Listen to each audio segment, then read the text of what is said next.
What's going on, Titan Nation? What's going on, football fans? And we are going to get ready to get started in just a minute. As you can see on the graphic, we're going to be talking Titans and Giants, and it is ladies' night. So, for all my female football fans out there, I need y'all to come on in because it's y'all night. It's y'all night to shine. Fellas, y'all come on in too, but we all about the ladies tonight. So, if y'all listen to this show, share this out. Get all of your female Titan fans or any female football fans. Y'all come on in and join us. We're going to have a good time. And TNT tonight kicks off right about now. Good evening, Titan Nation. How's everybody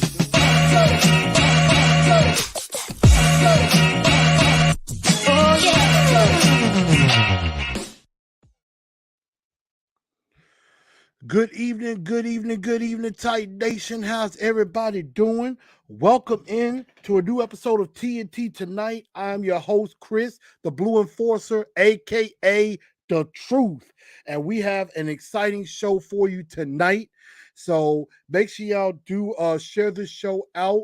And you see it on the ticker at the bottom. You have the Titans and Truth main page. Make sure you follow that.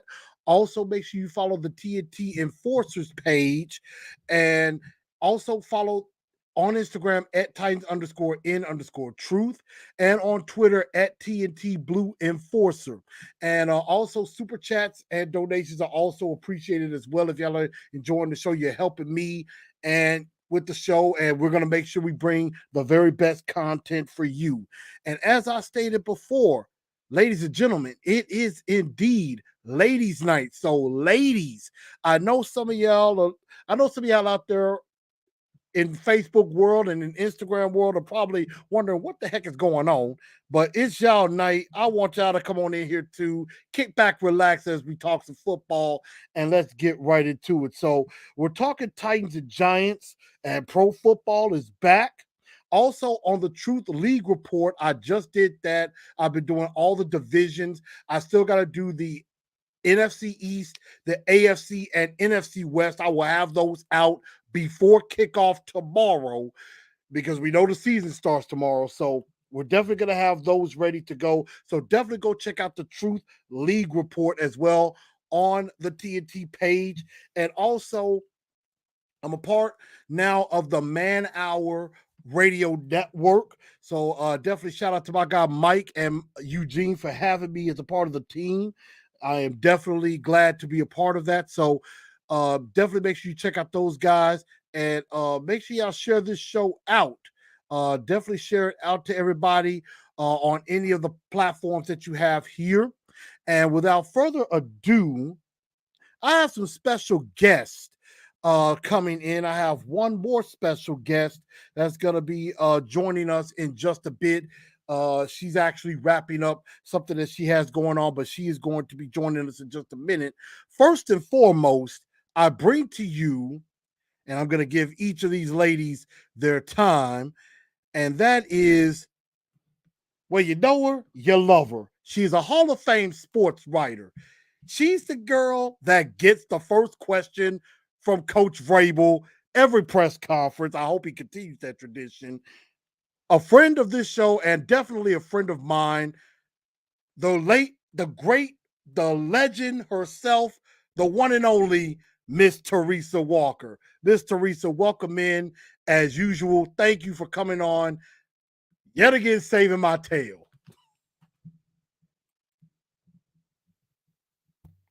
Let me see. Miss Teresa. There we Okay, go. there we go. I'm unmuted. You'd think we've done this enough that I'd have this down, right? I'll just say this. Mike might not give me the first question after today because I pointed out the fact that my birthday month is September, and I'm one of those who believes in celebrating not just a day, not just a week, the whole month. And it's like I'm gonna, because I mean, don't we deserve to have a month to ourselves? I'm just saying, it's not like I'm having birthday cake and blowing out candles every single day, but I just like to take and enjoy the fact that, I'm here. And, let's face it, we all should take a moment to enjoy ourselves, right? And be proud of the fact that we've made it and we're here. Absolutely. I couldn't agree more with that because I just had my birthday in August. So, you got to come on in and, you got to just enjoy the day, enjoy the month. Next year is my 40th. So I plan on enjoying the whole year that year. So happy early birthday, Miss Teresa. And And belated happy birthday to you. hey, well, thank you. Thank you. See, I feel complete now. I feel complete. So thank you for that. And now, and now we have another special guest coming in that is a woman who definitely also doesn't need much of an introduction as well. Now, y'all have probably seen her all over NFL TV last year, and you saw her on the field against the Jaguars last year. Ladies and gentlemen, if you don't know her, you should. She's probably one of the more popular Titan fans around, the leader of the Ladies of Titans, fan of the year for 2021, who should have won NFL fan of the year, by the way, the one and only Miss Stephanie Perkins. Stephanie, how you Hello. doing? Welcome in. Hello. I'm doing great. How are you?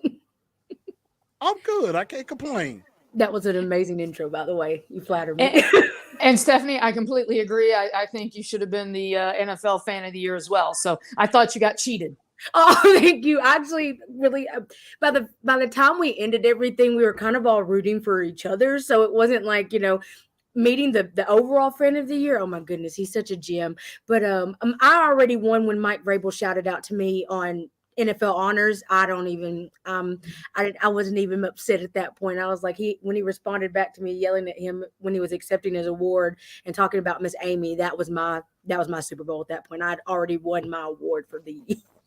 See, I'm sorry I missed that because while I was at LA and I was there on the NFL honors on the red carpet, I would, at that point they'd already introduced the Hall of Famers. So I had up on the little Zoom showing Mike Vrabel talking about his award. Unfortunately, I was in the news conference with all the Hall of Famers, the brand new Hall of Famers. And my job, my job that moment kind of was horrible. I was having to feed quotes from the new Hall of Famers for our Hall of Fame story. So yeah, one of my colleagues had to fill in for me on the Zoom with Mike Vrabel at that moment. So sorry I missed your shout That's out. okay. I mean, the Hall of Fame enough. It's like by all means.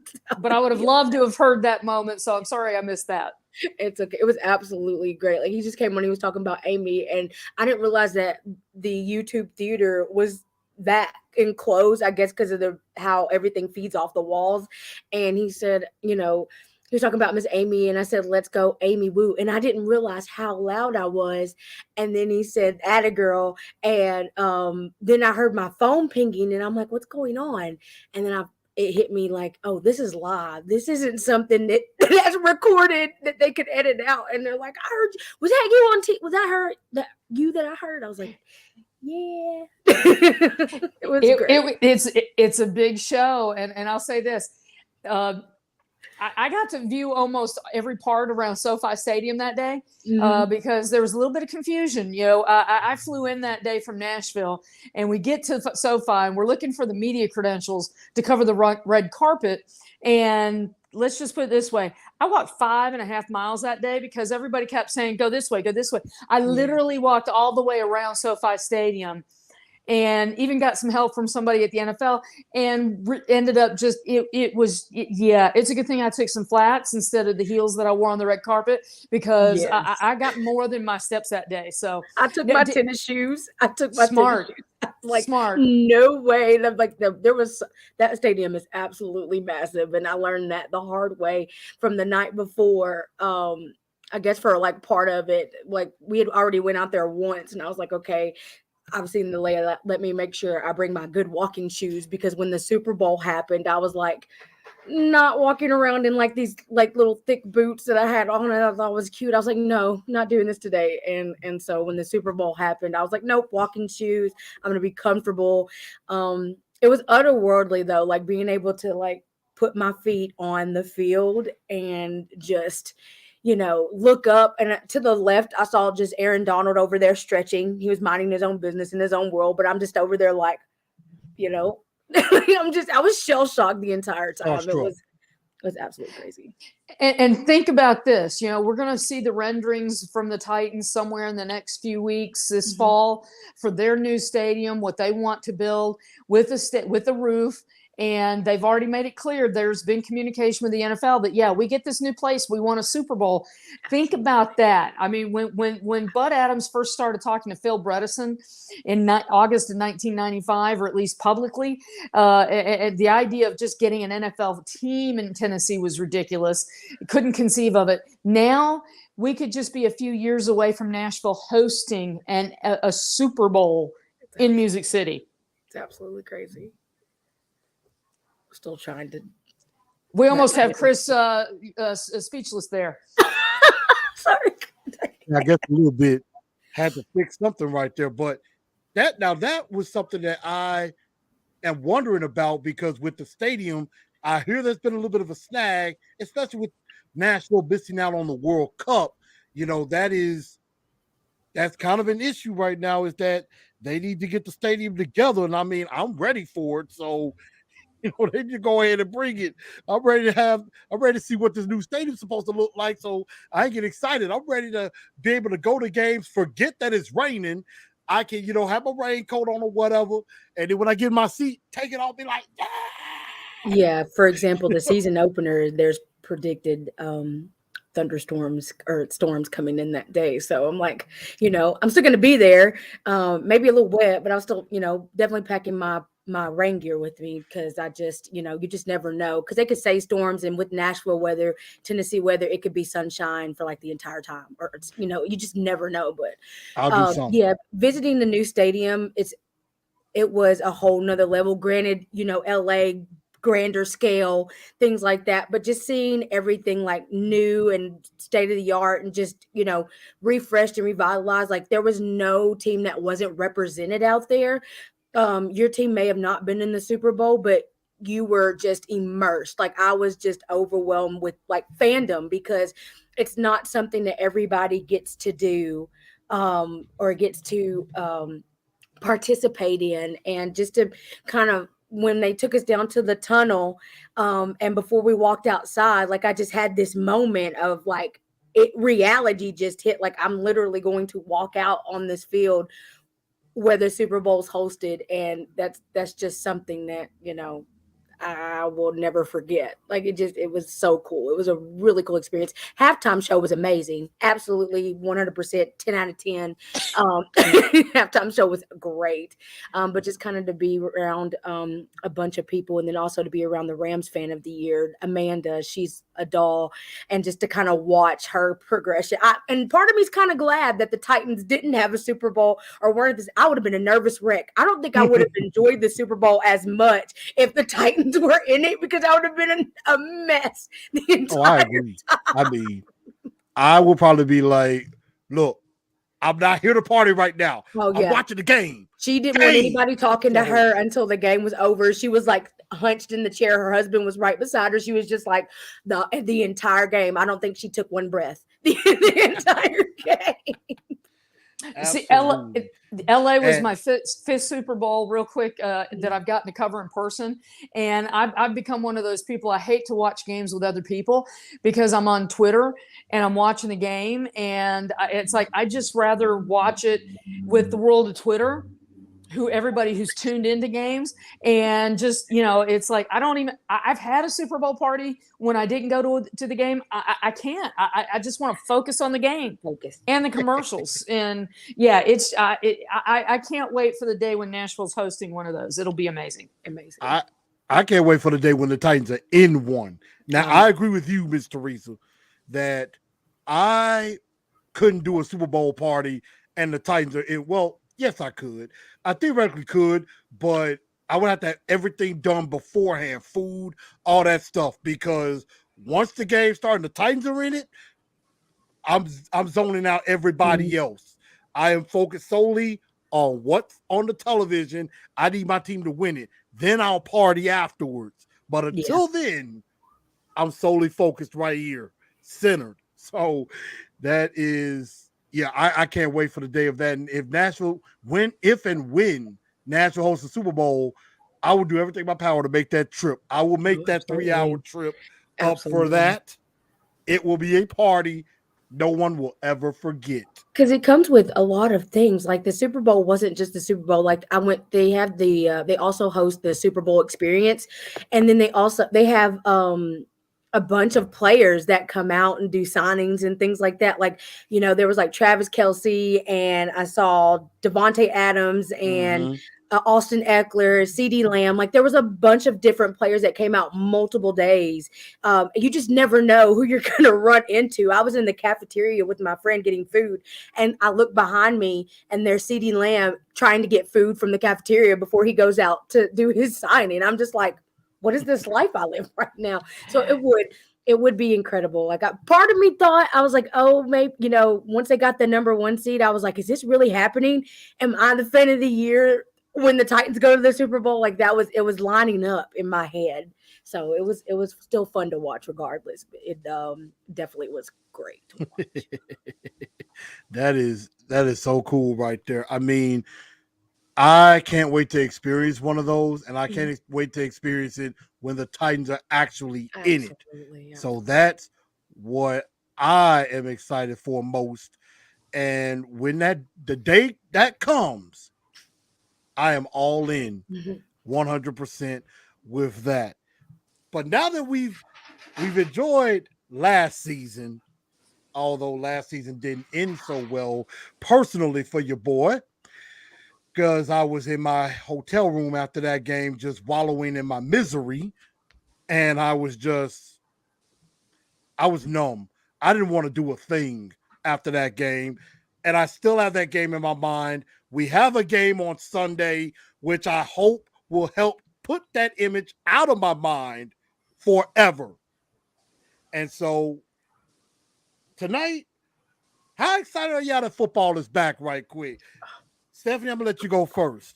I'm absolutely pumped. Like you said, last season ended off on a way we all didn't love to see, but we're getting a chance to just start over. We're all 0-0 now. It's a fresh start.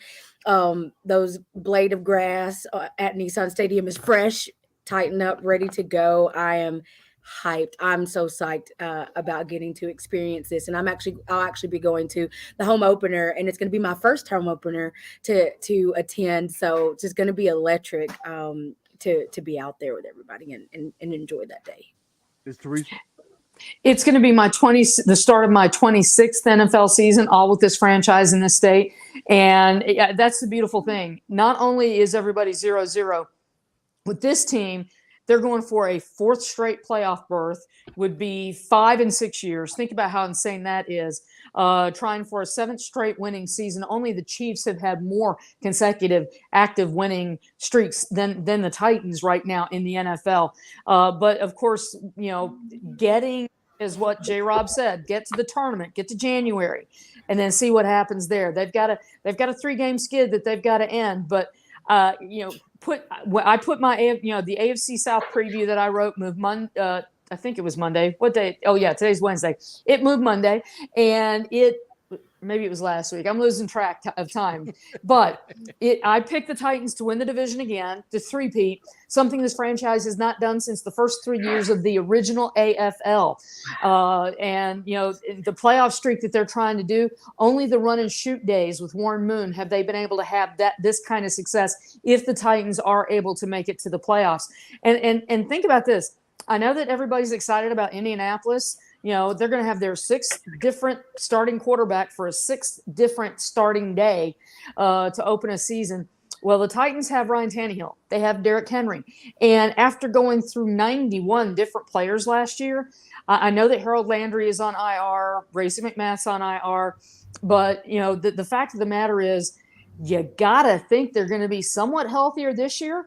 And if they can win 12 games last year, bringing guys in on a Wednesday and starting them on a Sunday, I know the schedule is tougher, but, it was last year. Do we remember that 5-game stretch where they're playing all those playoff teams and, they won every single one of them, including in LA against the Rams in their first game without Derrick Henry. So Mike Vrabel is the reigning AP NFL Coach of the Year, and it just feels like that this. Could this be the last go around with Derrick Henry, Ryan Tannehill? Absolutely. I mean, as Ryan Tannehill said today, you have to seize the moment where you're at right now. But they look healthy, and it just feels like, at a certain point you have to try to kick the door in. It's a phrase Bum Phillips used when they were the Houston Oilers in the 70s with Earl Campbell. It just feels like this team is right there. I was in Miami for that Super Bowl that the Chiefs won after beating the Titans in the AFC Championship game. I was in LA this year when they were the number 1 seed. It just feels like this next Super Bowl is going to be in Arizona. I'm hoping to be there, and Titans have got as good a shot as any in the NFL to be thinking that they could be playing in that game. Absolutely. And I mean, that's the thing with me, is that everybody has expectations, and I'm going to put up a quick, this is my expectation. This is my thoughts going into the year. I said this before on my AFC South preview on the Truth League report. I have the Titans going 11-6. After going 11-6, winning the division again. And this is how it's looked, everybody. This is how I have it. This is the way I think it's going to go. Are there some tough games in there? Absolutely. But this team is battle tested. They know how to fight through it. And I think they're going to still win the division despite. And let's start off with the bad news. Let's get that out the way. And we'll get everybody's thoughts on this. Harold Landry out for the year. He's out with that ACL. And I just want to quickly get your ladies' thoughts. Everybody's saying, oh my God, the defense is going to fall apart. Like, how can we replace Harold Landry? And I just think, my goodness, I'm like, did y'all forget we have Big Jeff on the team? Besides, he is the best defensive lineman in the league, not named Aaron Donald. You got Kevin Byard, who is an all-pro safety. You got Christian Fulton, who I think will be a Pro Bowler this year. And then you have probably a duo inside linebacker, if they stay healthy, that could be one of the best in the league, in Zach Cunningham and David Long Jr. So quickly, I want to get your thoughts, ladies. Ms. Teresa, I'll let you go first. I know this is a big impact. I am not going to understate that it impacts the defense greatly, but am I wrong to be still optimistic that I think this defense will still be okay with Bud Dupree, because Bud Dupree has to step up? Rashad Weaver, he gets his opportunity. You got Ola Daney, who definitely can show that he can rush the passer. Am I wrong to still be optimistic, or should I be thinking like the sky might be falling defensively? Well, let's put it this way. They still return now 9 of 11 starters from the defense that in that divisional playoff game. The Titans were the only team in the NFL to have 3 different players with at least 8 sacks. And the guy that they've got in the unofficial depth chart replacing Harold Landry, Danico Autry, he had 9 sacks. Bud Dupree, he's healthy. He told us back in June that there was one game last year that he felt himself. That was the playoff game. And he feels so much better now, having a full off season to truly get past the ACL. He had 3 sacks last year in 11 games. Well, he's healthy, and he has, there's Jeff Simmons in there, Tier Tart, as you mentioned, the linebackers. And then, that Roger McCreary, the kid out of Auburn, has simply come in and shown that he can step in. I think, they're going to be young in that secondary group, the cornerbacks, with Fulton as the veteran in his 3rd year. But Caleb Farley, you're going to see a lot of him. Roger McCreary, right now he's got that starting spot. It looks like he'll be sliding into the slot when they need to go to nickel defense. They were 6th in scoring last year. They're not going to fall off the shelf. And the funny thing is, people were expecting a big fall off from this defense even before the injury to Landry. And I couldn't see that then. I still don't see it now. Absolutely. And everybody in the comment section, I apologize. We gonna definitely make sure y'all are a part of the show as well. Derek Roberts, thank you for the super chat as usual. Miss Teresa, you got fans, of course. You got AZ Big saying, hey, Miss Belvis saying what's going on. Stephanie, you got fans too. Everybody seems to love you. I think they're here more to see y'all more than to talk to me. So it looks like I am on the back burner here.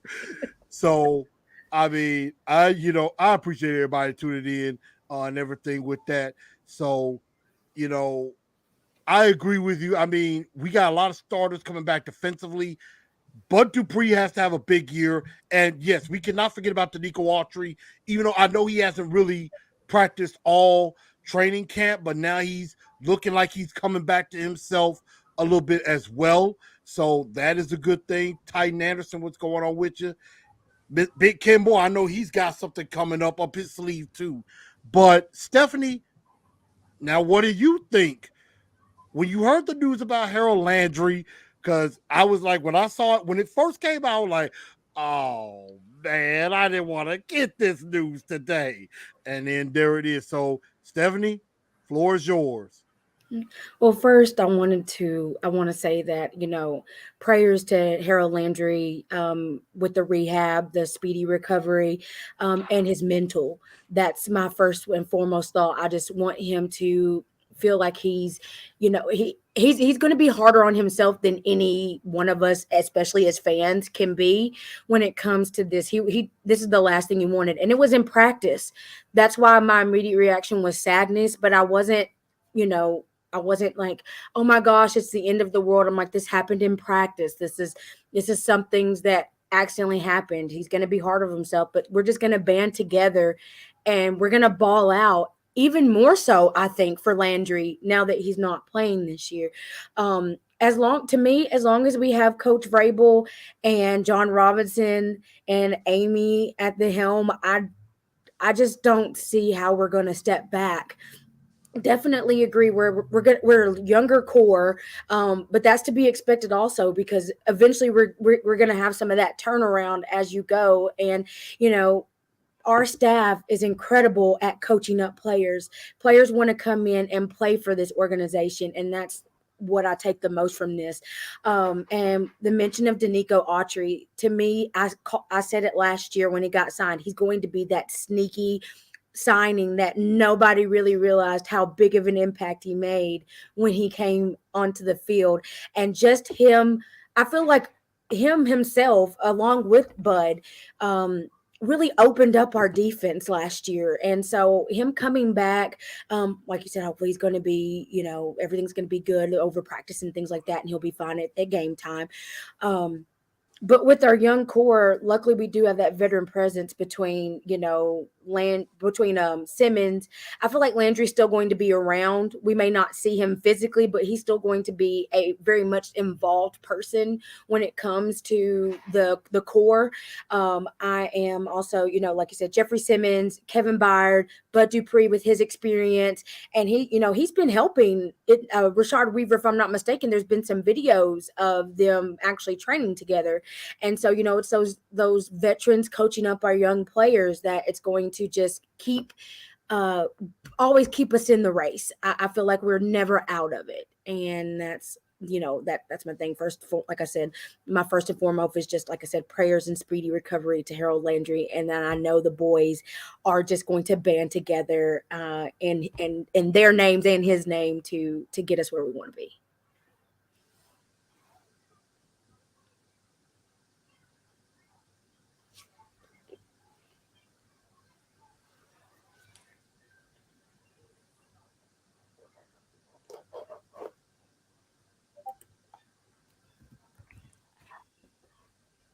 I can't hear Chris. I think he might be having a technical issue. But Chris, until you're connected back, I'm just going to echo what Steph said. Let's not forget that they still have Jim Schwartz as the senior defensive assistant. Mm-hmm. And everywhere he's been, including previous stop with the Titans, he has been able to help, find ways to get to the quarterback. And I see we've got an addition, so I'm going to shut up now. So sorry I'm late. Please excuse my tardiness, but I'm so happy to be here. Hi, Caroline. Hello, T. How are you doing? I'm good. How are you? Join I'm me, good. Mr. Chris and Miss Stephanie.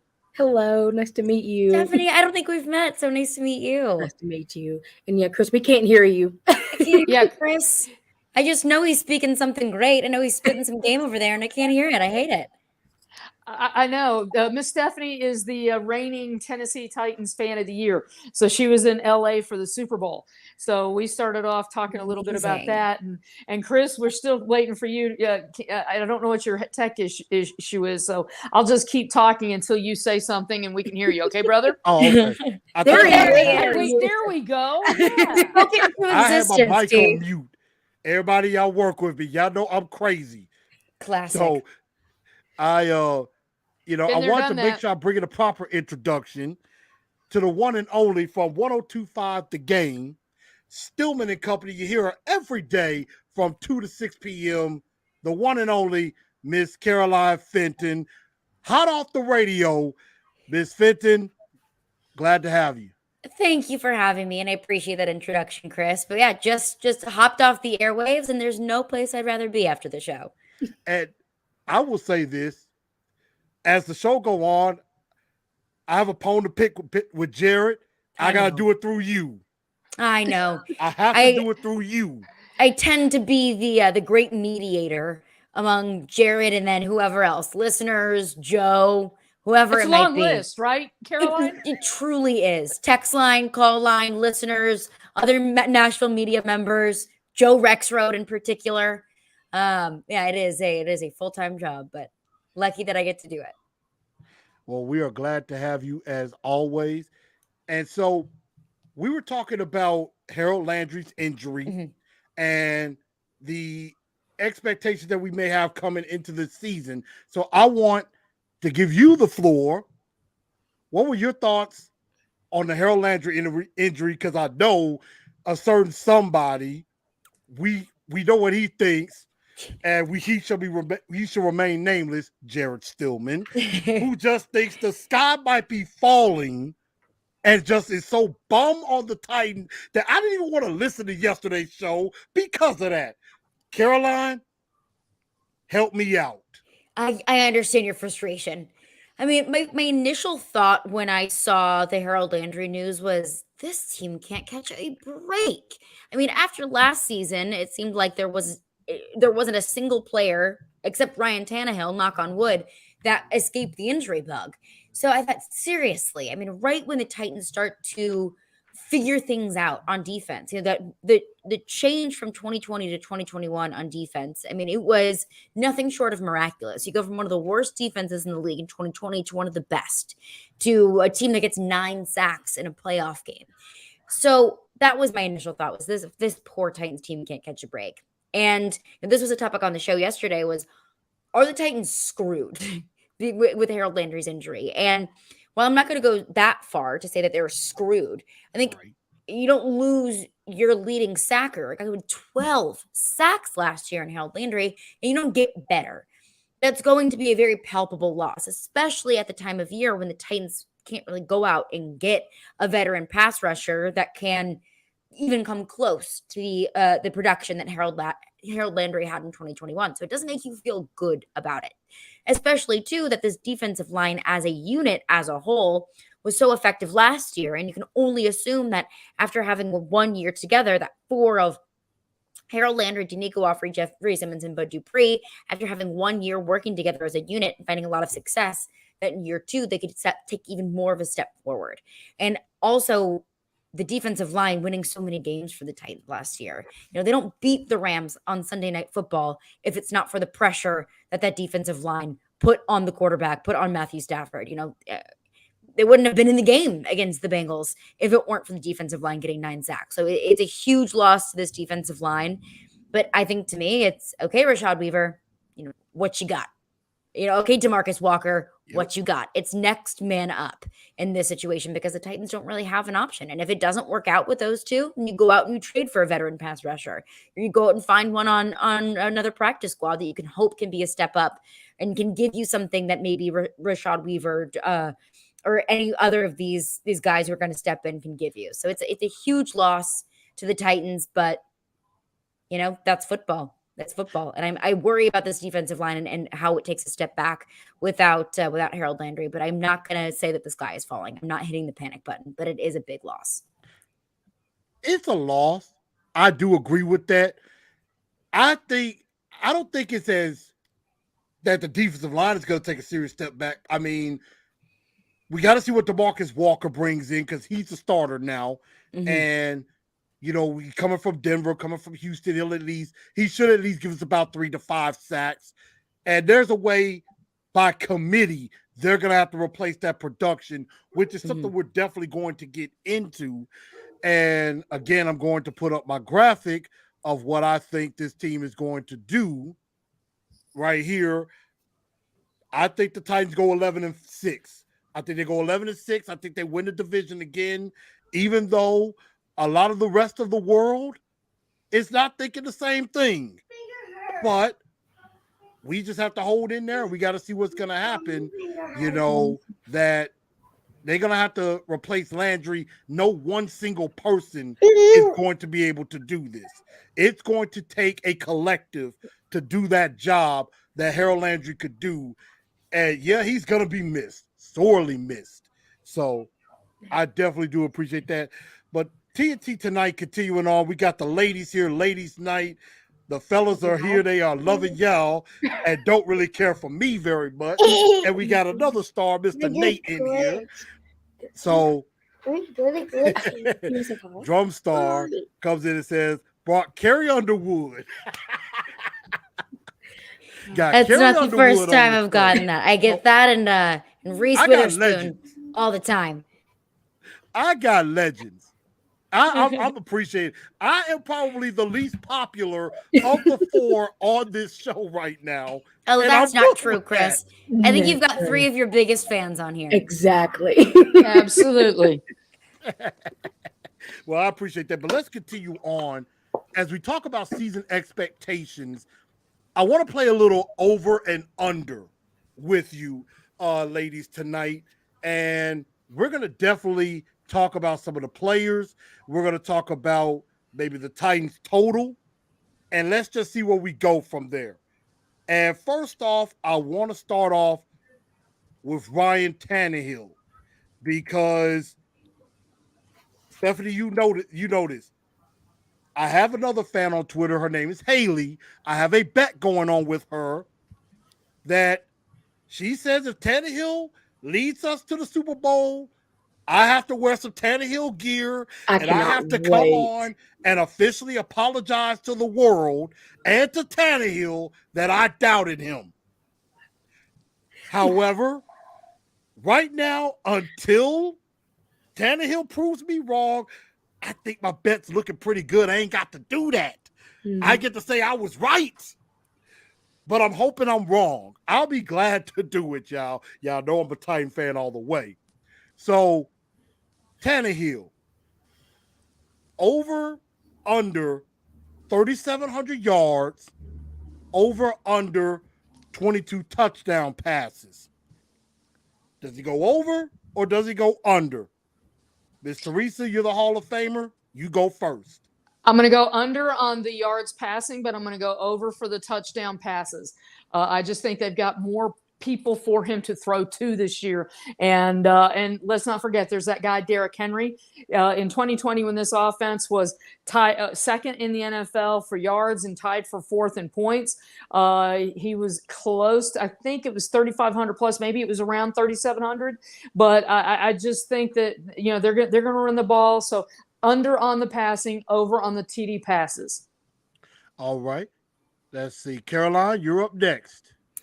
I'm actually going to flip-flop exactly what Teresa just said. I think it'll be over 3,700 passing yards and under 22 touchdown passes because I think that when it comes to scoring, they're going to look to Derrick Henry to do a majority of bringing the rock in the end zone. But even last year, when I would look at, Ryan Tannehill's tenure of 2019, 2020, and 2021, of those 3 years, I would say 2021 was Ryan Tannehill's least effective or efficient year. and he still had over 3,700 yards. So I think that he's going to be able to air the ball out a little bit more. Of course, losing A.J. Brown in the passing game doesn't make you feel great about it, but I think that looking at this pass catching core of Treylon Burks, Nick Westbrook-Akine, Robert Woods, and also adding in Austin Hooper into the mix, he's going to be able to feel more comfortable passing the ball in those short yardage situations with Austin Hooper, and also spreading the ball out among the rest of the wide receiver core. So I'm going to go over on passing yards. But at the end of the day, this is Derrick Henry's offense, and he's going to have the ball in his hands as much as they can give it to him. As long as he's running it, he's got the ball. All right. Stephanie, what about you? I'm actually in agreement with Miss Teresa. I'm under 3,700 passing yards and over 22 touchdowns. I think with how Ryan is built, I think he understands where his scope is, and that's perfectly okay. He knows where his flaws is. He knows where his strengths are, and not trying to do too much passing. Like when Ryan Tannehill gets in, and granted, last year he was made, like it feels like that this was the first time he was made to have to air the ball out. And so now with Henry back, I don't feel like he's going to be made as much to air that ball out. However, I would like to throw a wrench in there. Ryan Tannehill also was second behind Lamar for most rushing touchdowns because he also has wheels. He can run the ball. He extends plays. So that's why I'm over the 22 touchdowns, but I like to sprinkle in there the fact that you have to account for his rushing touchdowns because the guy, also as a sports bettor, I tend to just love taking Ryan Tannehill anytime touchdowns. Just shouts out to the first game. Look, that's a very sneaky bet that people really undervalue because, when everybody's on that line and they see Derrick Henry, there's Ryan Tannehill, he could just run in and boom, you cashed your bet. So definitely under passing yards, but over touchdowns, and then throw in some rushing touchdowns on top of that because he's got those wheels. So that's a good point about Ryan Tannehill as a rusher. Mm-hmm. Yeah. Well, and if I can just add, I have a sneaking suspicion. Remember in 2019 when Marcus Mariota was benched, they used him occasionally to come in the field in the red zone and to throw in a little bit of a change up and use his legs. And I just feel that nothing that I've seen in the preseason makes me think that they're going to do it exactly, but I think they have that in their back pocket. And I will not be surprised if in certain games we see number 7 trot out there and do something. Remember the Baltimore playoff game, Marcus Mariota was lined up out wide. In the AFC Championship game, Marcus Mariota had the ball and ran, near the end zone. So I think that may affect a little bit of Ryan Tannehill's numbers. And I apologize. In 2020, he threw for 3,819 yards. So I definitely shorted him. Yes, I definitely agree. And I think we have another legend in here, Mandisa. I'm like, I think I know a famous name when I see one. Said, don't sleep on Tanner wheels. Exactly. So, those rushing yards, his extending ability, the man's got legs. And I feel like that is very overlooked for Ryan. He will extend, he will run. And that's one thing that most defenses still, after 2 or 3 seasons, don't take into account and I hope they don't ever pick up on that, to be honest, is him at the goal line. Like this guy will, account for quite a few rushing touchdowns throughout the year. And it's great to watch. Well, you're right about that. And I'm just glad, again, we have a legend in the chat, Miss Mandisa. Thank you for watching. I definitely do appreciate that. Great singer indeed. Here's where I'm going with this. I think this is a make or break year for Tannehill. And I think there's going to be a little bit more throwing out of the backfield to Henry, to Haskins, with Hilliard. Now he has a tight end he can count on in Austin Hooper. And I'm hoping to see something with Burks and Woods. I'm actually going to be the outlier. I'm going over both. And I'm not confident in saying that. I think he slightly gets over 3,700. He won't hit 4,000. But I think he'll get at least close to about 3,800. And I will say 25 TDs. I think he's going to throw a few, take the pressure off of Derrick Henry some, and we have some running backs that can catch out of the backfield. Derrick's been working on that as well. And, they're going to be trying to move the ball down the field. Robert Woods is a possession guy. Get him the ball in volume, march down the field. Austin Hooper, him and Tannehill have some connection going on. They have a major connection. So I think they're going to go over on both. 615 podcast. He's saying 35. So he's going under on yards, over on touchdowns. Drumstar, over on both yards and touchdowns. It's going to be fun to see Kyle Phillips too. I feel like that's a name we didn't really bring up much. Yeah, this man's route running ability is absolutely incredible. So just to kind of see that connection form with him and Ryan over the season is going to be fun too. That is a good point. Type of receiver. Kyle Phillips. Like we'll see.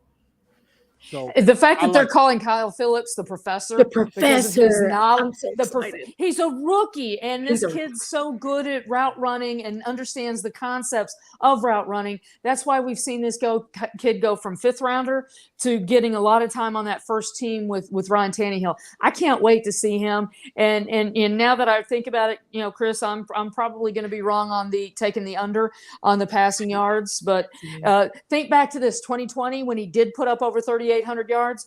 He had Jonnu Smith and Anthony Ferkser, and it just they did not have a true top 2 tight end options last year. No offense to Anthony Ferkser and no offense to Jeff Swaim, who is listed on the depth chart as a starter right now, but the addition of Austin Hooper is going to be a big difference for this offense.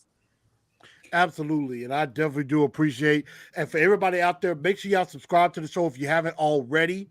Hit that subscribe button, hit that bell, and put all, so that way that you get all the content.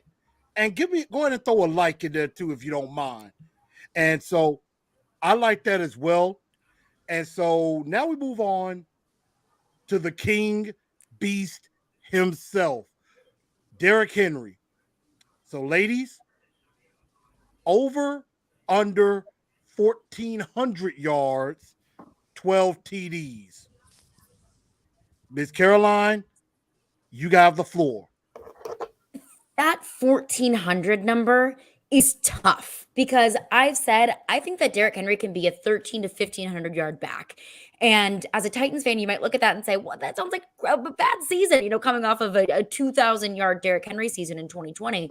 That is a really, really solid season for a running back. I mean, that is going to be top of the league in rushing yards if that is what it ends up being. But I think that 1,500 yards for Derrick Henry is totally, totally feasible. So I'm going to take the over on that. I think you can expect at least a little bit of natural regression coming off of an injury. He is 28 years old. That starts to be the age where running backs start to take a little bit of a step back.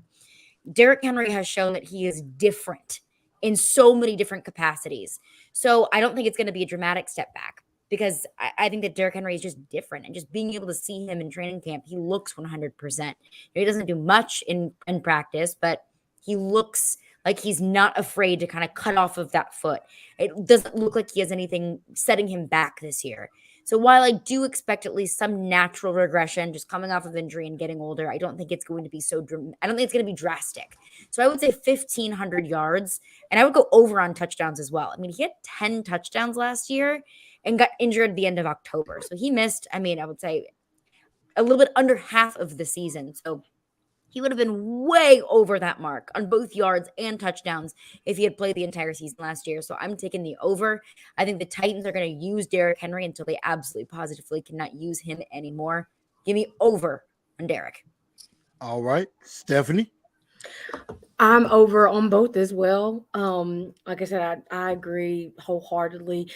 There's going to be, in my head, just some natural regression, but like putting that into perspective is crazy to me, because 1,400 yards, like people are just like, it's crazy. Like, a lot. Like even breaking it down for games, if Derrick Henry doesn't at least get 100 yards, it's a horrible game for Henry. It's not like he didn't do good at all. Any other running back in the league, and you have Ezekiel Elliott, who's been in this league for years and was at the top of his game, and he's kind of like, if he gets like 80 yards, that's a game for Ezekiel. If Jonathan Taylor gets 90 yards, that's fantastic. It's amazing. Derrick Henry, people bat an eyelash if the man has to drop 125. For them to even be like, oh my goodness, that's absolutely insane. Like 1,400 yards for him is mid now for Derrick Henry. That's like, just every day. I'm fan based in me, I would love to see a 2,000-yard season. I don't know if we're going to see a 2,000-yard season because that's a lot to ask, especially with his age starting to become a topic. However, I feel like for Derrick, he has no quit in him. He's going to run until they tell him not to. Even then, he's going to still try to push himself out on the field. I mean, the man got hurt in Indy and still came out and played the entire game. And even in overtime to get us the drive, to get the field goal, or get everything set up, he still played. We had no idea he was hurt until after the game. Like, that's just the type of person he is. And I really think it's going to show this season that. So I go over for both. Like I see maybe like 1,800, which is still crazy. I'll never forget when he rushed for over 2,000 rushing yards and how the announcers just kind of like, oh, it's 2,000. Like, what? This man is in a club with players who there may be just a few and far between that have made this 2,000-yard rushing club. And it was just, that's cool. 2,000. I'm like, okay. And so it's just like, you can just tell he has that fire. He looks great. I think he's in great shape. He's handled himself well off the off season. So definitely excited to see how he kind of, he wants to take his crown back. And I don't blame him. And I'm going to stand out of his way while he does it. I'm going to be far to the left away from that stiff arm this year. So exactly. I think he's coming back for his crown too. Miss Mims, I see you in here. What's going on? I know she's extremely hyped. So I know she is up and ready. Miss Teresa, the floor is yours.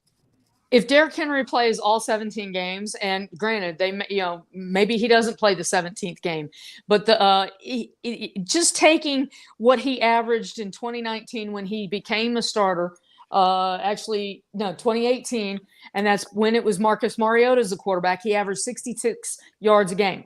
So even that puts him at 1,100 yards for the year. If you take his least amount of yards average per game with Ryan Tannehill as his quarterback, that's 102 yards a game. That would put him at 1,745 yards per game. I'm taking the over, and I'm taking the over on the touchdowns because, I covered Eddie George. I've covered Chris Johnson for this franchise. I've covered 2 of the 8 men to run for 2,000 yards in NFL history. And let's face it, Derrick Henry was on track to do something that hadn't been done since Emmitt Smith in the early 90s. Forget the chance maybe at 2,000 yards again, which would have never been done before. But he was on target to lead the NFL in rushing for 3 consecutive seasons, and it took it took weeks. He still finished 9th in the NFL in rushing last year, missing 9 games. I'm taking Derrick Henry to do the over. And hey, they play the Jaguars twice. If they haven't truly improved that Jaguars defense, who knows? He might have an outside shot at 2,000 going into the finale. So, I'm still I think that Derrick Henry has more tread left on the tires at the age of 28 than many running backs do, because while he ran like crazy in high school, he wasn't the starter his entire time at Alabama, and he was behind DeMarco Murray for the first couple of years with the Titans. So I think there's more tread on his tires, and we know he's got a new plate in that foot to help keep him healthy. So I'm expecting more out of Derrick Henry. That's so true. I think a lot of people forget that he didn't play. Essentially, he was a third down back, and even then, he was still behind, DeMarco Murray and Dion Lewis. He was still sharing the field with them for multiple years before he even got that starting position. So that definitely helps on the back end, because if something was happening like this and he had all that wear and tear prior, it might be a little bit harder for him to come back. So I love that tidbit there about, him not. And I bring that argument up when I talk to other people that are just like, Derrick Henry's this. I'm like, you guys don't, he really didn't play for like the first 2 to 3 seasons. He was with us. He was only on the field for a couple of times. So definitely can't wait to see what he does this year. Absolutely. And And real I'm- quick, sorry, Chris, but him and Tannehill together, that's the combination. Derrick Henry's career really took off. Why? Tannehill is such a great play action quarterback, and he helps sell that so much. And that's what helps Henry play even better. Yes. And Teresa, to your point earlier about he was the ninth, had the ninth most rushing yards in the league, and he missed 9 games. Let's not forget too that Derrick Henry was the leading rusher in the league like 4 weeks after he got injured. So I hear Jonathan Taylor, all the love for Jonathan Taylor, and it is so deserved because Jonathan Taylor is that dude. And he's a young guy, and he really proved, especially that game last year against the Bills when he just popped off for over 100 yards. The love for Jonathan Taylor is real, but let's not forget that Derrick Henry had that rushing title for 4 weeks after he got injured, and that included being over Jonathan Taylor for 4 weeks. So yeah, I think to your point, Derrick Henry's got tread left on the tires, and I hope the Titans are able to take advantage of that and that they don't hold Derrick Henry back, because if you've got a Ferrari, you don't keep it in the garage. Exactly. And I'm going to shout out Miss Mandisa again because she's bringing it. Miss Mims ready for some football. Mandisa said, my goal is to crown. She's going over. And she's like, hush this talk about Jonathan Taylor being the best running back in the league. Mandisa bringing that fire. And I am 100%. I love it. I love it. I'm a big fan of Miss. Big fan of Miss Mandisa, and I agree with her. Yeah, he's going over. He's going over 1,400 because I believe on Chase, Willie, and D-Mace today, I think they were talking to Jonathan Hutton, and the number that they had was 1,350. And so that's why I want to say it was 1,250 or 1,350. And I said, you know what? I want to make a challenge. I'm going to go 1,400. I'm going to go a little bit above. Not only do I think he goes over 1,400, I think if he starts off the way that I think he could start off, he could flirt with 2,000 again. And no disrespect to Jonathan Taylor. Personally, I like Jonathan Taylor as a running back coming out of Wisconsin. I was looking at him like he would be a nice back behind Derrick Henry and could eventually take over at some point. I like that, but until Jonathan Taylor outdoes Derrick Henry, a fully healthy Derrick Henry, them putting the crown on his head is fake. It's fake. It's not real. Just like, as Jared said, Caroline, salary cap's not real. That crown on Jonathan Taylor's head is not real. The king will take back his throne. He will rush for 1,900 yards, 22 touchdowns. He is going to do it big. And the fact that he got injured, I think saved his career, added another year or two on his career. So, he's coming back fully healthy. And remember, I've said this before, and I will say it again to everybody else. Derrick Henry is not of this world. He is built so differently than everybody else on this planet.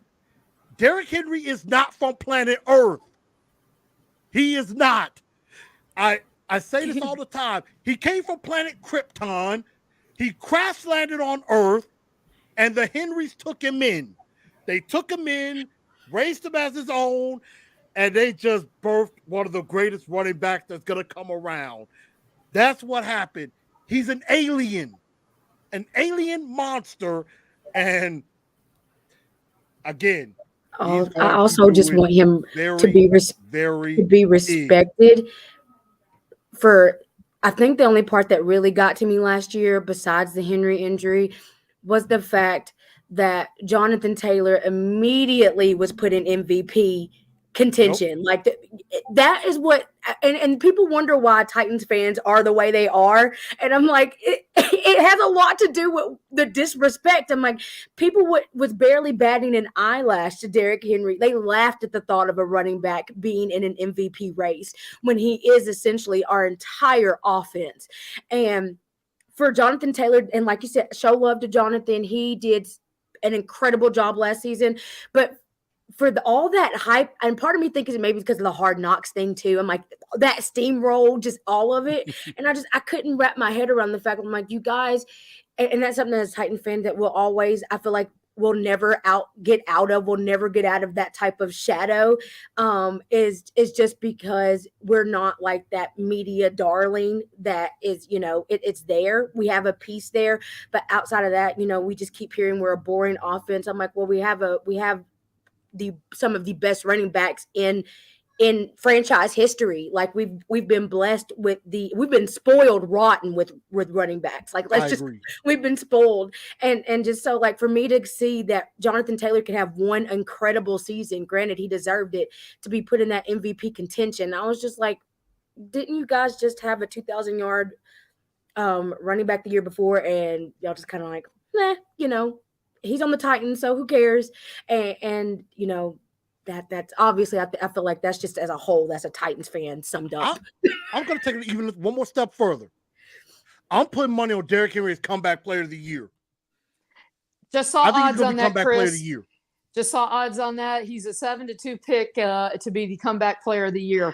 And I'm not picking against him. Mm-mm. Absolutely.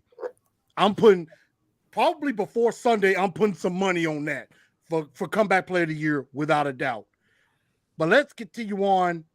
Now we're going to talk Treylon Burks.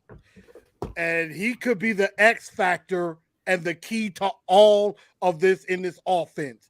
We know what Derrick Henry can do. We know what Tannehill could do. We kind of know what Robert Woods and Austin Hooper are. We don't know what Treylon Burks is yet. So here's the question. Over, under 750 and 4 TDs. And I'm going to let Miss Teresa go first. I'm taking the over on both of those. I mean, the fact that they're listing Robert Woods and Nick Westbrook-Akine as the starters on the unofficial depth chart right now, it just feels like it's a little bit of a push maybe to the young man from Arkansas. But in this offense, with Derrick Henry on the field, I can't remember the stat, but Ryan Tannehill has more yards per throw when Henry is on the field in this offense. So, and with the big physical ability that Treylon Burks has got, I can see the run after catch the guy he was compared to coming out in the draft, A.J. Brown. So, yeah, I'm going to take the over on that. Caroline? I think I'm going to take the under on 750 yards, over on the touchdown count, just because, like Teresa mentioned, he's not listed on the depth chart for the Giants game. I do wonder, because we saw it in the preseason game, in that game against the Cardinals. He was on the field, off the field, on the field. He's on the sideline with ice on his calf or his hamstring or knee, something on his leg. So I do wonder, is it a health thing with Treylon Burks? Is this going to be something that we kind of see with him throughout the year? Is he's on the field, he's off the field, he has weird little tweak injuries that are bothering him throughout the season. So his availability is a question for me. And also the trust level with Ryan Tannehill. I'm not sure if it's quite there yet. That doesn't mean it's not going to come. It means that he might just need a little bit more time to build that chemistry and to build that trust with Ryan Tannehill, because we didn't see an exorbitant amount of Tannehill to Treylon Burks connections throughout training camp. Of course, Treylon Burks shut down all of the rumors and the offseason chatter about his ability whenever that was, one of the first passes that we saw from Tannehill in training camp was a bomb to Treylon Burks, and he went up and had that great one-handed catch. Treylon Burks has the talent. We've seen it at Arkansas. We saw it in training camp. He has the talent. He has the ability. I just question the availability and the chemistry that he still needs to build with Ryan Tannehill. So I don't know if Treylon Burks is necessarily going to be is going to be Ryan Tannehill, his favorite target or his go-to guy. But I do think that he's going to be targeted at least enough. And also he has that yak ability, that yards after catch ability that I think Treylon Burks is going to be able to kind of catch short yardage passes and be able to run it in for a touchdown. I think that he'll have that ability as well, because the dude's got wheels. So I think that he's going to be able to put up a good bit of points. But I think 500 yards might be more in the ballpark for Treylon Burks in my expectations. All right. Stephanie?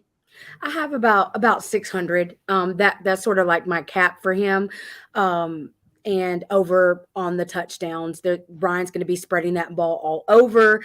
And just in my head, there's too many opportunities for Traylon Burks in the end zone, especially. Like, he's going to wrestle somebody for that ball. He's going to, go after that catch.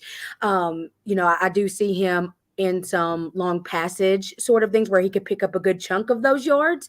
And also the yak where he could pick up quite a few, because it's hard to get him down. Like, we play bully ball, and that's just been our MO. And I'm glad they're feeding into it, and they're not changing their brand for what mainstream NFL society kind of has for you. That's one reason I fell in love with this team, is because they play old school ball. Like, you're going to beat me off of the scrimmage line, and if you can't, I'm going to take advantage of that. But the availability does have me question a little bit. That's why I said about 600 to 650. If he gets to 700, I'm going to be incredibly happy. In my mind, I just don't want people to compare AJ to Traylon. Traylon is not AJ. He's not here to be AJ. He's a rookie. I understand, baby. Football queen and a mama bear. She can do all. Yes. And to that point, I know, and Steph, I know you being moms and everything. That's great. You're sorry. I love that. Nate's a star. And so I feel like this too. And I'm going to be the outlier. I'm going under on both. And let me make this clear to everybody. I want to be wrong on this one. I want to be wrong.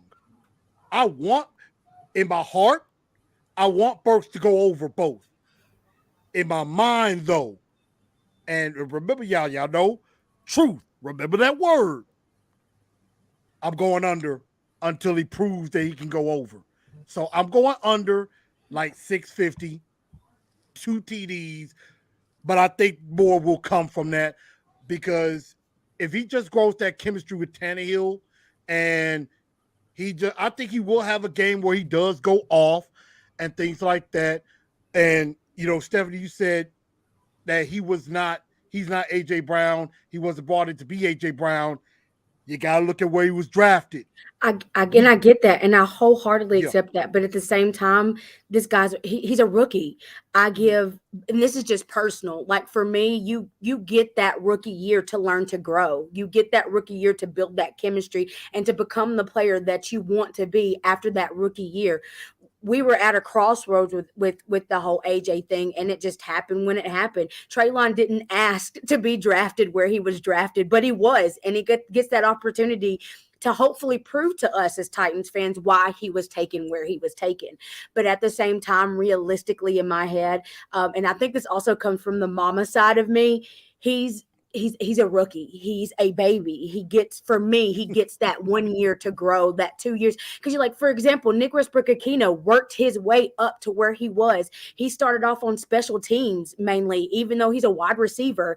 And I was on Nick Westbrook-Aquino. Like, I was cheering for him. I was rooting for him. And every season we've gotten to see him grow to the wide receiver he is today, because of the opportunities he was afforded. So that's where I am with that.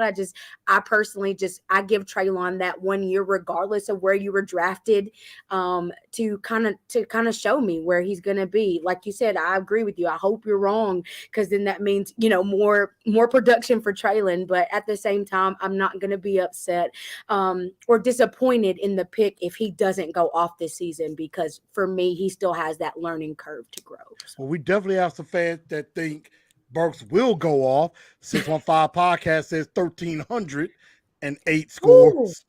Ooh. Mark Jones said he had 170 against Alabama, and everybody goes to that game. Everybody goes to that game against Alabama, and he did show out in that one. And he says Tannehill knows he will need Burks, and he will rely on him early. Tannehill and Burks have some good connection in training camp. He's ready. He thinks he'll be over 1,000. Let's see. Shane says Stephanie knows her ball. True enough, and I do agree. And so I think he's going to be Rookie of the Year.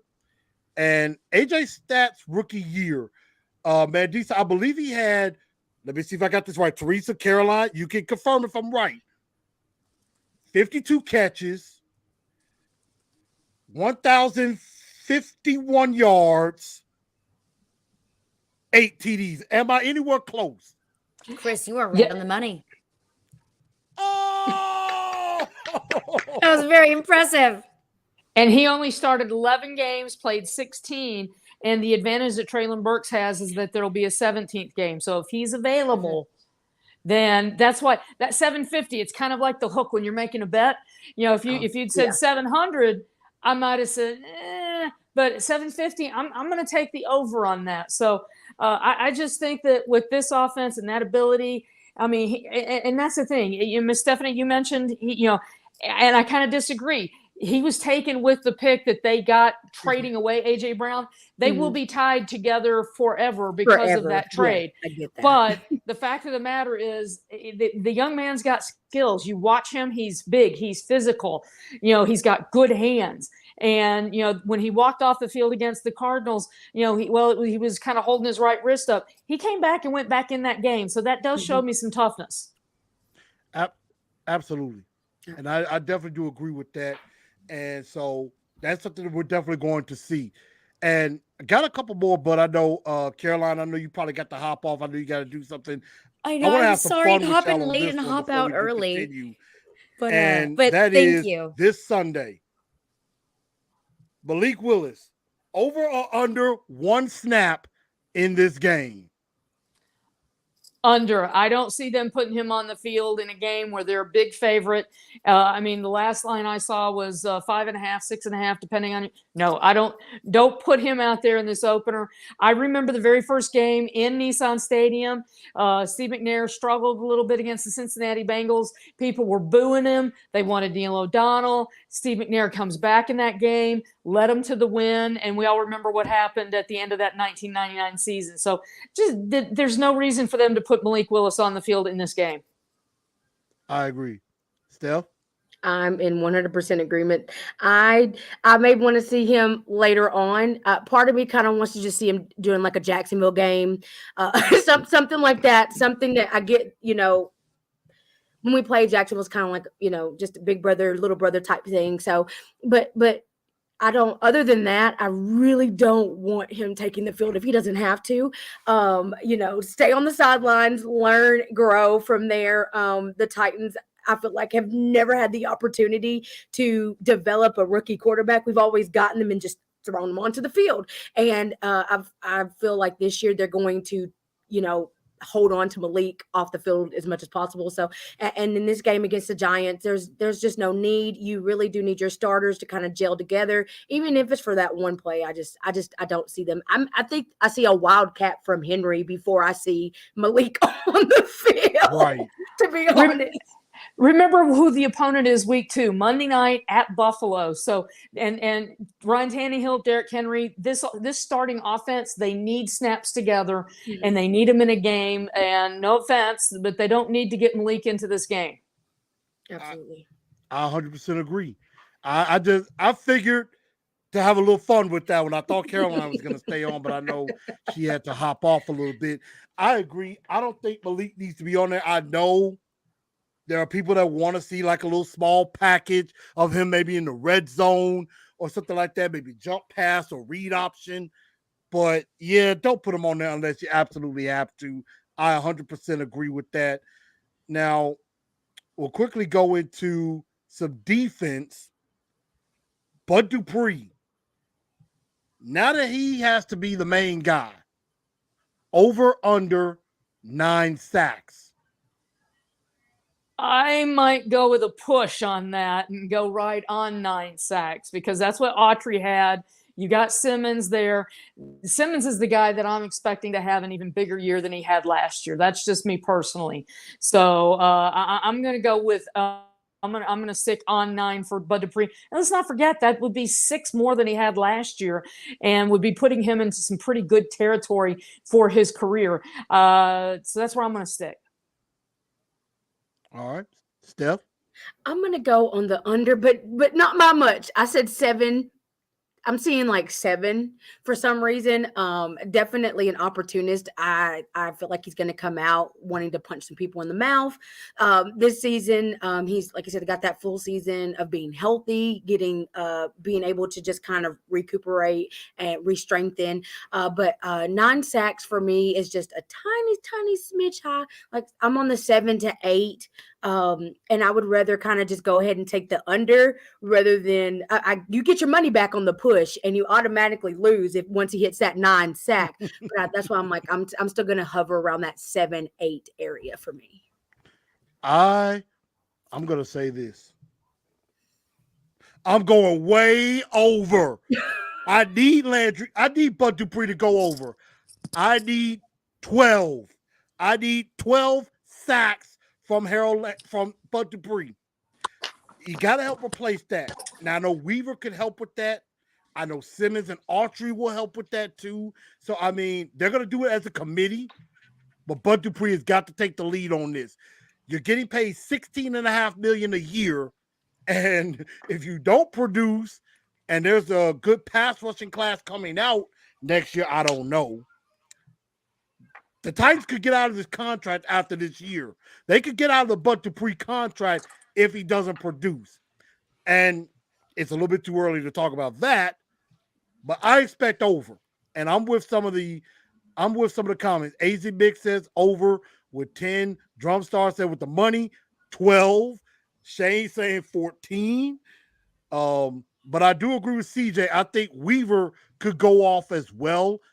I think Weaver should get about 6. I'm going to say 6 sacks for at least Rashad Weaver.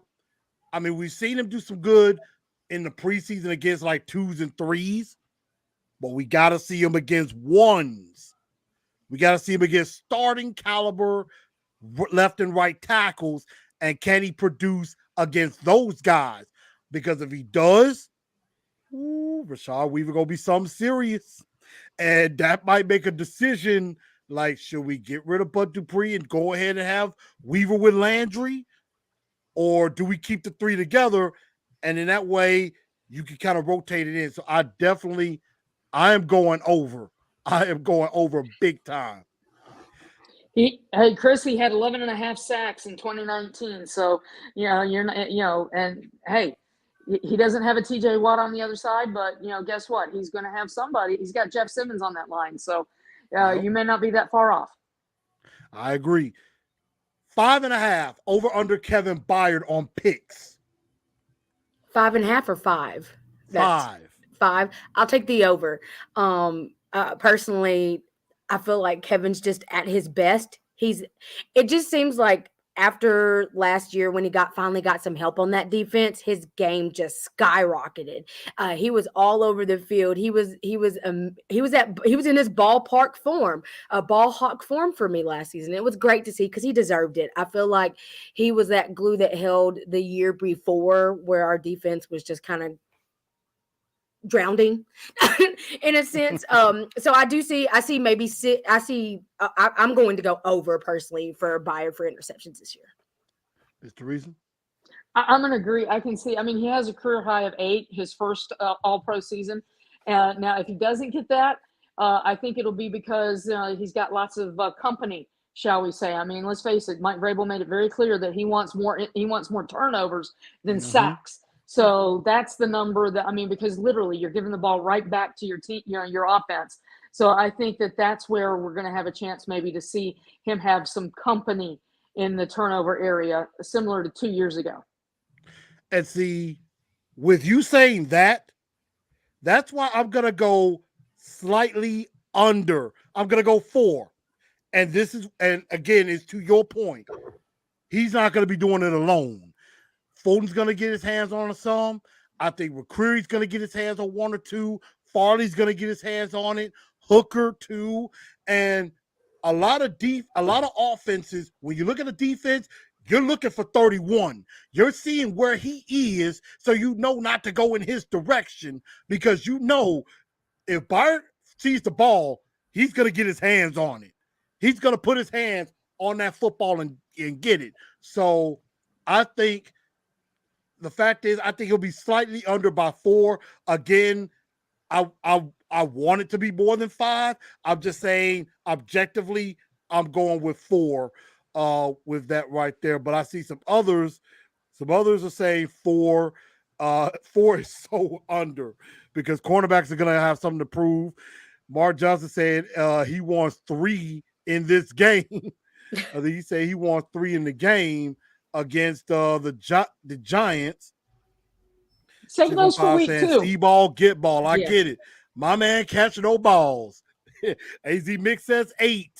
I like that. I like that. So let's keep going. We're going to quickly preview this game. And y'all make sure you get y'all questions in as well for the ladies as well. And we're going to get into the 4 points of victory. What I think is going to happen that the Titans can win this game. And I know Mandisa and Miss Mims was talking about Stonehouse and Brett Kern. And here's the answer to that question. And ladies, feel free to help me out on this. They decided to go with the bigger leg, the younger leg. And even though they've kind of left the door open with Brett Kern, which I'm not really a fan of doing that because that's basically telling your new punter, okay, maybe we don't have as much faith in you as we initially thought. You screw up, we're bringing Kern back. So I'm not really a fan of that. But the question you have is, do you go 1 or 2 more years with Brett Kern? Or do you maybe have a guy that you have for the next 10 years? Because we remember 2019 where they had to go find some punters. They had one against Chicago. Then they go with the FedEx guy against Indy. We know what happened there. So that's why I think they went with Stonehouse. Younger leg, bigger leg, and that last preseason game showed he can do it under control. He ain't just booming it into the end zone. He had some inside the 10 and 15, and there were a couple more that would have been at like the 2 or 1 yard line, but the coverage didn't get there. Agree or disagree? Completely agree. He's cheaper than Brett Kern, so he saves you money. He has incredible hang time, and he's showing that he can directional punt, use that sideline as an extra defender, and then he is getting better. He's dialing in a little bit on those punts, and when you can sign somebody and have him under a cheap deal for the start. I mean, Brett Kern was one of the highest paid punters in the NFL because he was so good and a 3-time Pro Bowler. No. Considering you've got to get deals done with Jeffrey Simmons in the future and a few other guys, you save money where you can. And again, this takes care of a position potentially for a decade or so. It was a no-brainer, essentially. I agree. I'm in the same exact boat. I completely agree. I will say I took it personally, just emotionally, I took it hard. But I understand in the grand scheme of things that at the end of the day, it's a business. You'd rather be ahead of a potential injury than behind, because like you said, when we had to go out and scramble to find a punter, you really understood the importance. That piece to me is one of the most unsung important pieces of essentially a defense. Like Brett Kern objectively flip fields for us, field positions, and like running backs, we've also been spoiled with punters. It seems like just the longevity of the punters that we can gather here is something that's under that radar. Like, and I love those little things about the game, because we've literally had two punters over like the span of like 20 years, and you don't get that type of longevity in a position. And so I completely understand. I was at the Cardinals game to see Stonehouse in person and to see his control. Like, I knew at that game that it was his time, because the control was a big issue, or a big question mark, not issue, but big question mark going into that preseason game. And to see like his control in that game, I'm like, it was a beautiful punt, beautiful hang time. But to see him get it in the directional spots he needed to elevate that answer that question, I would take Stonehouse for the next, hopefully, cross your fingers, another decade where we can have that punter selection secured. And to your point earlier, Chris, I kind of disagree with the outlook of what they did with Brett. Brett has sound mind and body. He can make his choice at the end of the day, whether or not he moves on to go to another team or he chooses to stay in the area. You think a man who, I feel like he thought about his family, and he's built his entire life here. This is the only place that he knows, and so to kind of uproot that, some players, it may be in their mind, money does talk, but this organization, and that speaks highly of the organization to me than it does discredit them, because I'm like, you have a person willing and wanting to stay in case something happens, rather than take money to, say, for example, go to the Bills, because that was a big rumor, rather than go to the Bills and play where he could be an automatic starter. So I think it says a lot more positively about our organization than it does negatively. And keep this in mind. I haven't double checked it, so I'm not sure if it's changed. But if you sign a veteran and he's on your week 1 roster, then he gets the veterans minimum for the rest of the year. So let's just wait and see what happens with Brett after week 1 and see if maybe there's a call, a signing. So it just doesn't feel like that's completely done. Even as much as he said Nashville is his home. His son was 8 weeks old when he came here and claimed off the waivers, and watching him during training camp, tossing balls, at practice with his dad, it was so sweet to see. But that's the one thing. Time marches on, and the Titans chose to get younger. Yeah, absolutely. And, the rumor was, of course, with him being from the Buffalo area, that's why I think a lot of people thought, oh, Buffalo is the perfect fit, which in the grand scheme of things, it would have been a nice fit, see him go for the ring and things like that. But it does speak highly of him and of the team.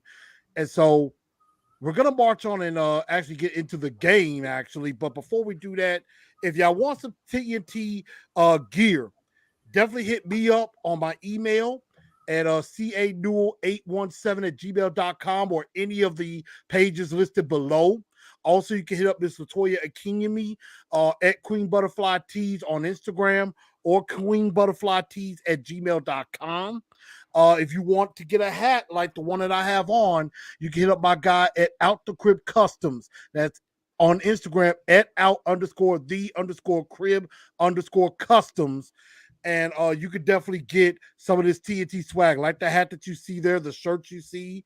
Definitely like this hat that I have on right now. This hat and this shirt that I have on right now, you can also get that as well. Definitely get with me if you want some of this gear, and I will definitely make sure we help you do that. We will probably have some giveaways throughout the year, so I will definitely be hooking some people up with some gear. So, definitely subscribe, definitely like the show, and you tune in, you might be able to get some merchandise. So definitely get with me on that. In this game, let's get to that Blue Enforcers 4 points to victory. Number 1, we got the Giants coming in here. Got a lot of injury questions. We got a quarterback question with Daniel Jones. Can Saquon Barkley get back to his old self? Do they have an offensive line? And, that's going to be the main question. So what can the Titans do in this particular game to get this win over the Giants to start the season off right? First off, it's not let the big dog eat. It's let the king dog eat. Let him eat, and let him eat aplenty.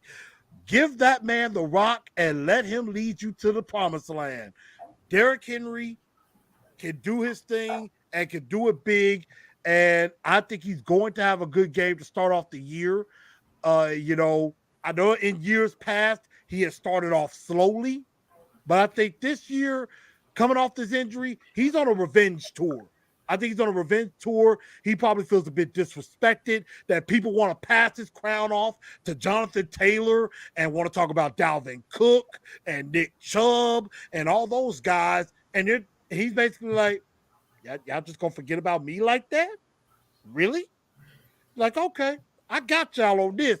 And I think he's gonna come back and not only take the crown, he's gonna snatch that crown and get back on that iron throne where he belongs.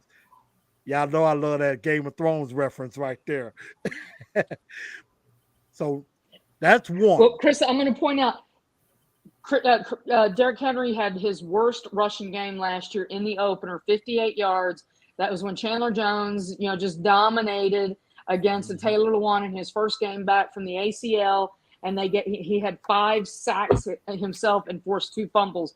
So I think that, and I agree with you. I think they want to help reestablish and remind everybody that we got Derrick Henry. Derrick Henry's just fine. So I'm right there with you on that. I think that we'll see him run the ball. And he had 17 carries last year for 58 yards. I'm going to take it over on that. I agree. I think he goes over 100, and I think he's gonna have a massive game to start off the year. I definitely agree. And Mark brought up a good point. We didn't talk about Chig very much. I hope to see a little bit of Chig in this game, slowly start to establish himself a little bit, this year as well. I think Hooper's going to get more attention, but I think Chig is going to get some love too from Tannehill. Steph, what are your thoughts about this? Let the king dog eat. Oh, I'm 100% in accordance with that. I mean, like you said, and it also ties into Hooper and Chig. You brought in 2 really good potential blocking tight ends. Austin Hooper is he is massive. Like I didn't really take into consideration until I saw him at training camp just how big Austin Hooper is. And you still have, obviously you still have Jeff Swaim, and then you have your running backs and all that good stuff. But I am absolutely here to see Derrick Henry run. I think, when the motto came out of "We Run It," they have wholeheartedly just taken what Henry does, this old school form of football, and has just they've embraced it. They're never going to shy away from it. And as long as Vrabel is standing back there coaching, they are not going to deviate from that Henry run, and I am all for it. I will happily sit back at the game and watch Derrick Henry thrash this entire defense. Obviously, in my head, I would love to just go ahead and see a stiff arm out of the way, but that's just because I'm extra, and I would love to see a stiff arm for the first game of the year. I should have put that on there. Oh, the over under 3 stiff arms this season. I'm going over. I might take the over. I feel like he stiff arms one person a game. I feel like he's going to try to truck any and everybody. He's looking for contact. Yes. Obviously, I don't. There's always this back and forth with Derrick Henry of if he's looking for contact or not. He just outrun his contact. Like, let's just call it what it is. This man can outrun his contact. So I am so excited. I want him to. I'm not going to be upset if he gets 30 plus carries. I'm here for it. Absolutely. And, Ms. Mims is saying, beat the crap out of them Giants. I agree with that. But these are saying, yes, the Cardinals game was painful, and it was. It was hot. It was muggy. And the Cardinals were beating the crap out of us. Triple whammy. Triple whammy. And that is something we do not want to experience again. Now, Mark brings up a good question. First play of the game, pass or run? I like opening games with a pass. I love play action. And yeah, why not try something deep? If only to show we can do that. I mean, normally, if it were Racey McMath, I'd love to see something deep to him. But let's throw to Traylon Burks. That's how they opened the preseason game, right? They let Malik Willis throw to Traylon Burks and Robert Woods. Throw to them and back them up. We know that everybody comes into a game expecting Derrick Henry to get the ball. There ain't nothing wrong with using, airing it out a little bit and making them back that 8th or 9th guy away from the line. For sure. I agree. I'm in agreement. I think it's a play action. That's my first guess because I feel like they're going to put Henry out there at the beginning. They're just going to be like the Giants are automatically going to assume that they're going to feed the crap out of him. But I 100% agree. Air it out. I'll be happy in that, especially in that first series, which to me is the most important series of the drive, this first opening series of the season. Definitely air that ball out, especially because you have Adoree Jackson in the secondary. And I feel like Ryan Tannehill is going to pick on him a little bit because we, as Titans fans, know that Adoree Jackson is, and he may have gotten a little bit better. I haven't watched that many Giants games to look, but we know what he was when he was here. And I feel like they'll use some of that and then the tape from last year to see kind of how he was. But pick on him. If you can size up Burks against Adoree, I'm taking Burks all day. I agree. I And definitely guys, agree with that. And Chris, Adoree Jackson and Robert Woods both went to the same high school in LA, or the LA area, excuse me. They trained some together during the off season out in Cali. If Robert Woods ends up on Adoree, I'm going to go with the veteran, no offense, against Adoree Jackson. Just saying. I don't disagree with that. I don't disagree at all with that. And that brings me to my second point. Number 2, establish Burks and Hooper as go-to weapons.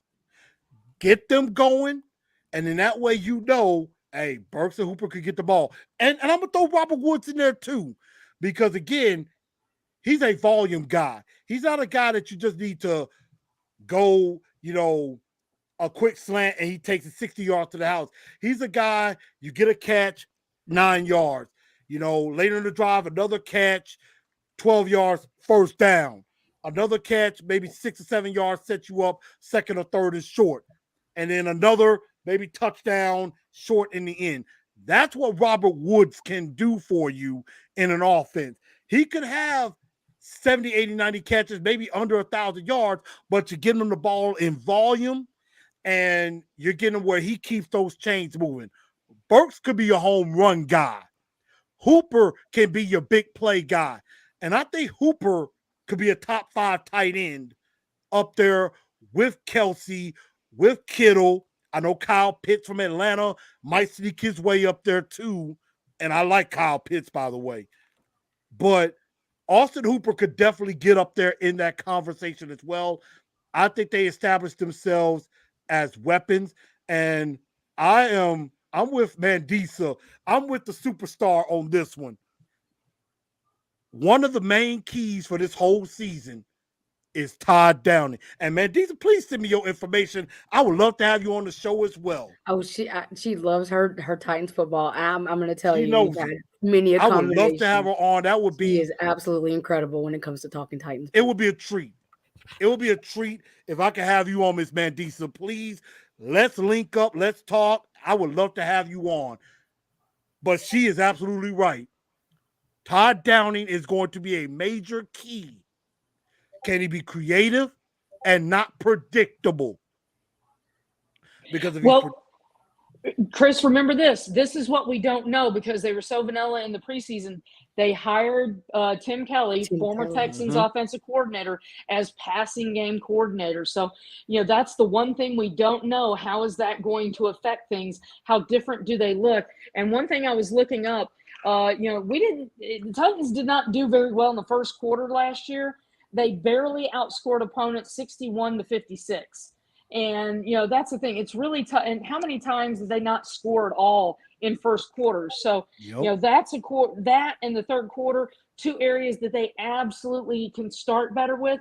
And part of that is game planning, going into the game with your call sheet, what you're planning to call, and then adjustments at halftime coming into the third quarter.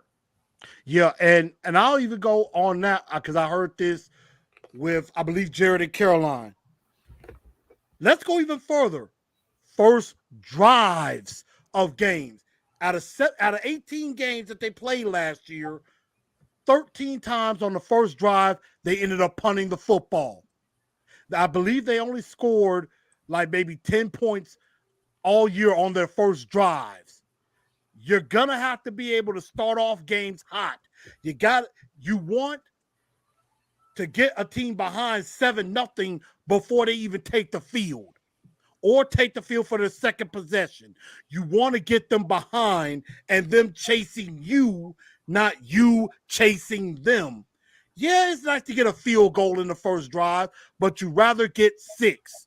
And that was a problem that the Titans definitely had, was those first drives and getting points in the very beginning. I also think those points in the beginning just open up the offense even more, and it allows the defense to feel like they can go harder. For me, those points in the beginning just, it's saying, okay, we have to watch out, and I feel like it also helps them respect Ryan Tannehill a little bit more. Personally, teams, and it's from the outside looking in, they do not respect Ryan Tannehill. They're like, make us beat you with your arm, make us beat you in through the air. And I feel like if this whole team and him could start out with that opening drive, like, let's just smash mouth you in the face from the jump, and get you to back off of us a little bit, because once that passing game opens, that rushing game takes its toll, and then you have to go 4 quarters of Henry, Haskins, Hilliard, and then my favorite, which is Chestnut. I absolutely loved watching Chestnut over the preseason, and it'll be fun to see how he transforms, or if he gets that time on the field. Like, just to have them watch that. Like they said, yeah, we know you can run, but we just want to see that you can air out that ball and beat us there. And I feel like those first drive touchdowns set the tone for the rest of the game for sure. Absolutely. And so, and that now goes to the other side of the ball quickly. Points number 3 and 4 go defense. Sacks by committee. We got to replace the production with Harold Landry. We need sacks. And that's going to come from Autry, from Simmons, from Walker, from Dupree, from Weaver, or Daney. At some point, they're going to probably call David Anini up at some point. We got Derek Tuchska from the practice squad from Pittsburgh. All these guys are going to help collecting sacks. And so I think sacks by committee is going to be extremely important. And number 4, to end all of this, I just want to see Caleb Farley make some type of impact. He's got to make some type of impact in this game, in this season, and get his hands on a ball or two and show that elite athleticism that I believe he has, and make some type of impact, because we know what Fulton can do. Everybody's talking big about Roger McCreary. I need something with Caleb Farley, because I believe in him, even though others don't. But I need to see that with him. So, ladies, right quick, before we get to our predictions to end everything, what do y'all think of those?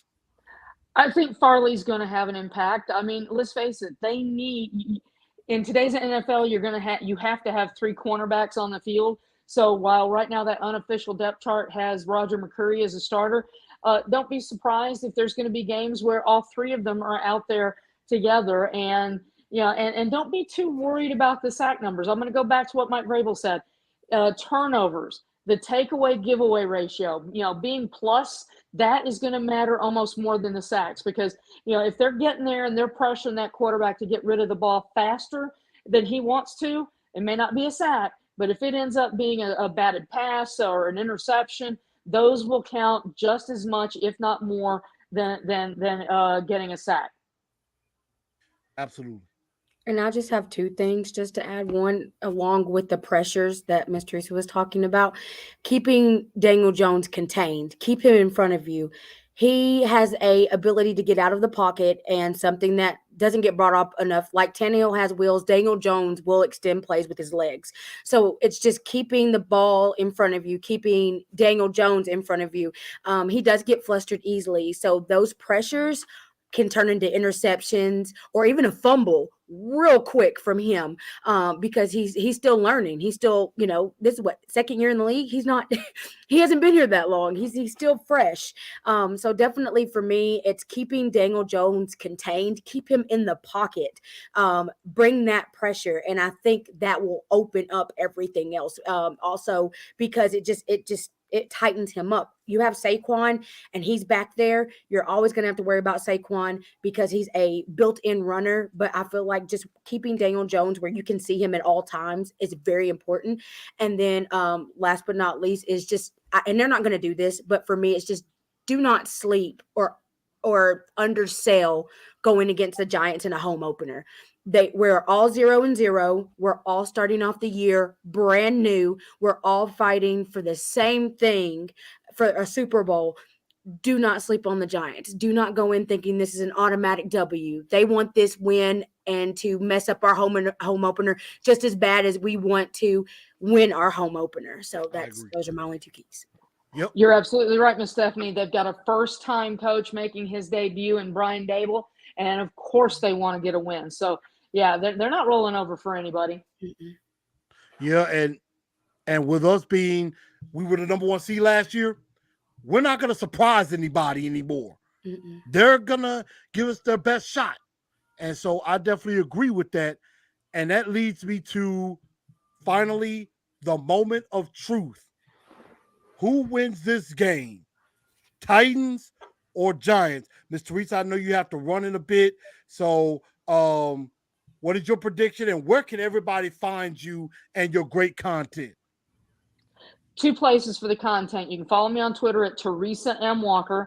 You can also download, it's free, the AP News app. Go to your app store, AP News, and just put it in there, and you can localize and get the Tennessee Wire.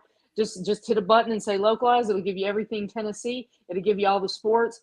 And I'm taking Titans in this game. I'm thinking Titans 24-10 at this point. And, this is a game that they should win. And after last year's win, where Mike Vrabel said, we just got beat, I don't expect a similar performance this time around. All right. And Ms. Teresa, thank you so much for tuning in and being here.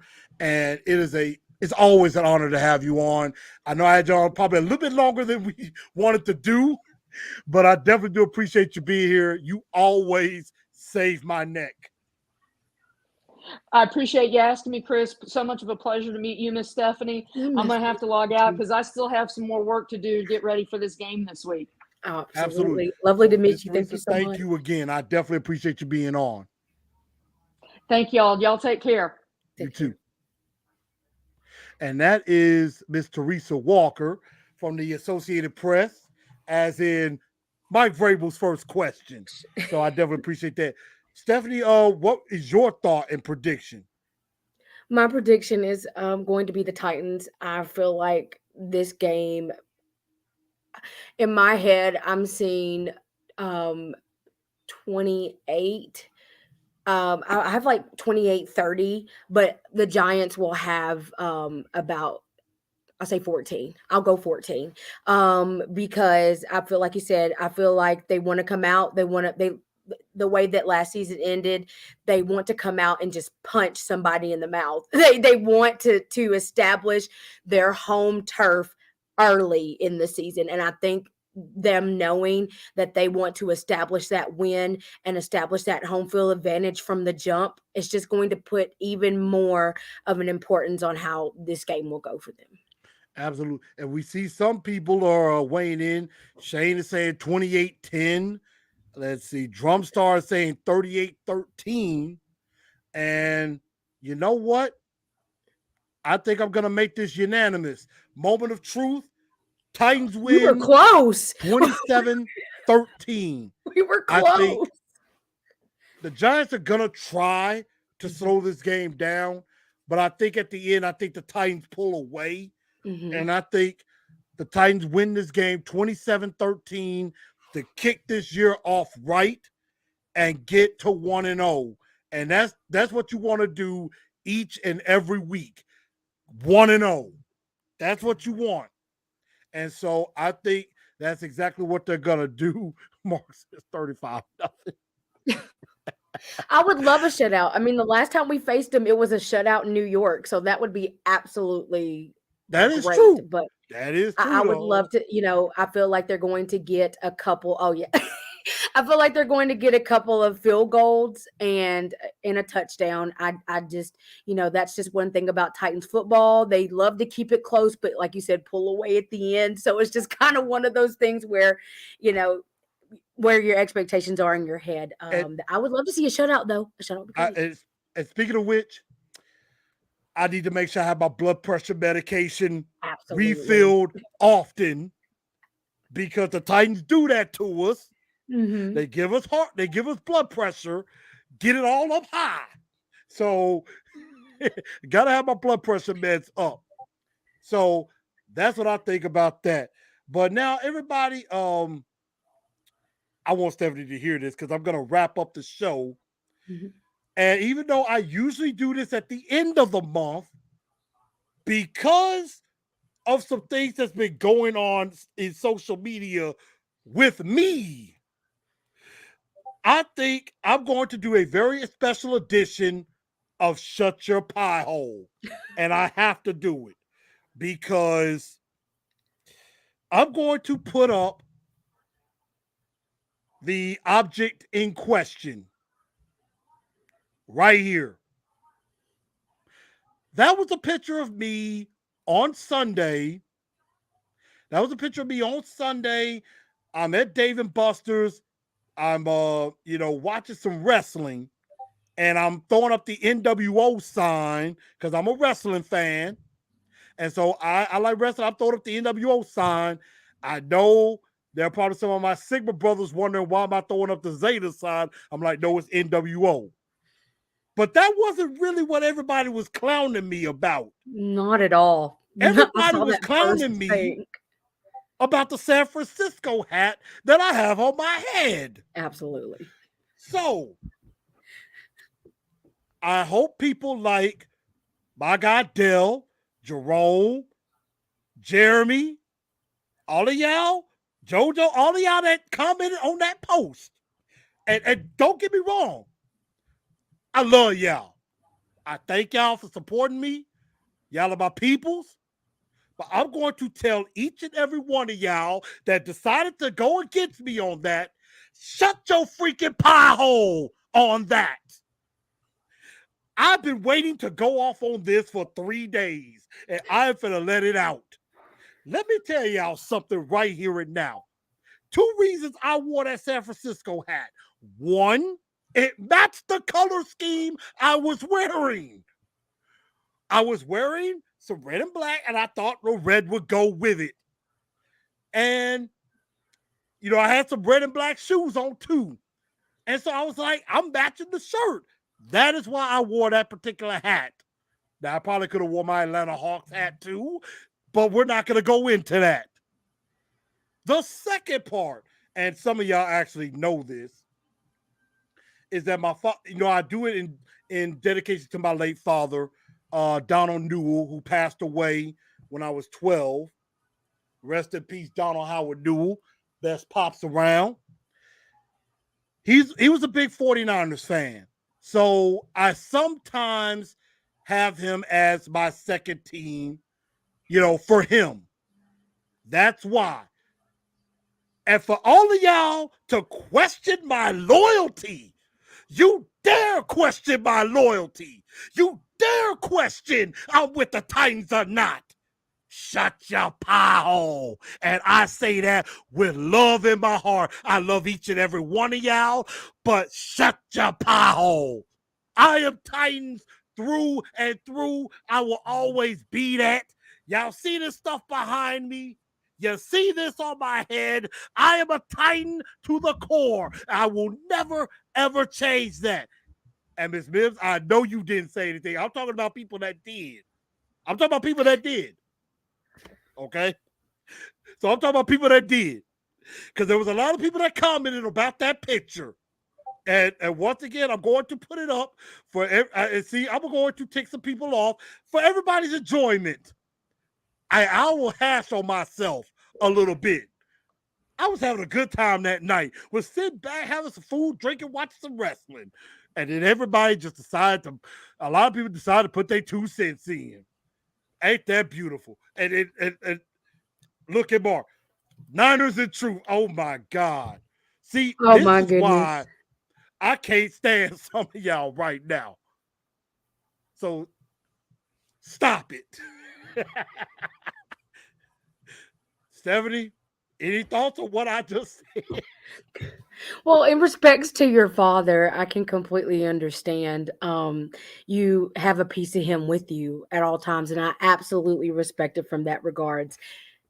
But it's just because of I crack up because you saw the red with the color scheme, and that you didn't really notice. You didn't really, that filter was on the fact that it was the San Francisco logo, and so it was just like, at that point you're like, no, it goes with my clothes. It's not necessarily because of that, but obviously as Titans fans, the first thing we're gonna do is just pick fun at the fact that you have that hat. Now, will I ever question your loyalty? Probably not. That's not gonna go. But I will take a funny jab at what was with the hat, like what's with the hat, but I will never question your loyalty to the team ever. I appreciate that, and I don't think anybody else would either. I figured there a lot of Yeah, people were just taking some but oh friendly yeah, jabs at the me. hat was So going I down. decided I'm going to take some jabs Out, back at people. I absolutely was going to I had to get a little bit out there get with that out that. there. So That's fair. yes, I love each and every one of y'all. It was Y'all all with love. understand me. It was I all with love love. each and every one of y'all. I appreciate each and every one of y'all. But y'all just have to know, if y'all gonna take some friendly jabs at me, I'm gonna bring some jabs right back. I got to come back on you. I have to do it. That's just how I am. That is how I'm built. And then here comes Kent, undercover San Francisco 49er fan. Kent, don't do that. Don't do that, dude. Don't do that. No. Maybe he has the end No. to get George Kittle to come visit. Right. And I'm trying to help him out. And Shay said, "Why you got the hat on, Chris?" Like Smokey. So anyway, Stephanie, before we get out of here, where can everybody find you everywhere? Well, it's Stephanie P. So the name that's spelled on the screen, STEPHANIP 96 at twitter.com. I do have a Ladies of Titans football page at Ladies of TT on Twitter, as well as Ladies of Titans football on Facebook. There's a Facebook group. Any ladies would love to join that. I'm very social. I talk to any and everybody, no matter where you may come from, who you may support. I'm all for fandom and empowerment, especially for women in this sport. And so it was an absolute honor, like I said, when I was invited. And then when I realized, when I put two and two together and you said Teresa, and I was just like, I'm in the midst of royalty in Titans Nation between her and then Caroline from 102. It's just been an incredible show. And I'm so blessed that you thought of me so highly to bring me in with these incredible ladies tonight. Absolutely. So Absolutely. And I definitely do appreciate you coming on as well. And everybody, I thank everybody for tuning in as well. We will definitely have a post game on Monday. We'll definitely have a post game on that when I get back from Nashville. And tune into the Truth League report as well, because I am going to be previewing the NFC East, the AFC West, and the NFC West. I'm going to preview those divisions. And I'm also going to do a quick pick of the Rams and Bills as they start tomorrow night. The Rams are a 2.5-point dog, if I'm not mistaken. I'm taking the Rams. I'm taking the Rams plus 2.5. I think they get it done at home. First game since the Super Bowl, even though it is the Bills and Von Miller's coming back, I'm taking the Rams. I think the Rams are going to do it, and that's why I'm putting some money on that. Stephanie, where you going with that too? Because I know you like to do some betting. I love to do betting. However, part of me is staying away from the yay. Thank you, Mandisa. I love it. Yes, Mandisa, please send me your information because I would definitely love to have you on this show. It is an honor. I am so glad you were able to watch, and thank you for watching. I am actually going to stay away from the money and the run line only because it is the first game of the season where I'm line as player props and anytime touchdowns. I do believe that the Bills I just feel like they're really stout on all sides. I feel like the Rams defense is going to give the Bills offense some fits. My biggest question for the entire game is how is Matt Stafford going to do? Because he had an incredible season last year. Can he replicate that? Or will he get flustered? When Matt Stafford gets flustered, he starts throwing interceptions. We saw that with the Titans. He started getting flustered and the interceptions comes in droves. That's my other big key is watching Matt Stafford. So if for a moment, if you want to take a couple bets, take a swing at Matt Stafford's interceptions, maybe kind of take a look at that. Josh Allen's rushing yards, because Josh Allen loves to run out of the pocket. He's a big 6'6" quarterback. You can't get him down. He will run and extend plays with his legs. So his rushing yards. And then also something personally that I have a bet on. Like I said, other than that, like I do think the Bills come in and take care of business, and it's going to be close. I think the game is definitely going to be close. I just think the Bills might edge it out in the long run. Trying to figure out how Tre'Davious White is going to affect them not being on the defense for the first 4 games of the season. When he was out last year, their defense kind of dropped when he was out. So it's something to definitely for the Rams to take advantage on. But just a few props I was looking at. Oh, last but not least, Dawson Knox anytime touchdown. He just signed a 4-year extension with the team. He's his, to be honest, before Dawson Knox got injured last year, he was he won the first anytime touchdown in many of the games that he was in. He targets Dawson Knox in the end zone. That's his safety. That's his security blanket. And I think I saw it plus 170 on DraftKings. Take it there. All right. Well, there it is right there. But everybody, I think that's going to just about do it. I thank everybody for tuning in. Ms. Mims, all the guys, having 2 legends with Miss Teresa, Stephanie, Caroline. We had Mandisa listening to the show. I feel special. I don't know if anything can outdo it. I appreciate everybody sticking with me for these 2 hours. I know I done talked everybody's head off, and we have, but it's fun. And we're going to say good night. And everybody, tighten up, because that's all we know how to do. Good night, y'all. Good night. Thanks, guys.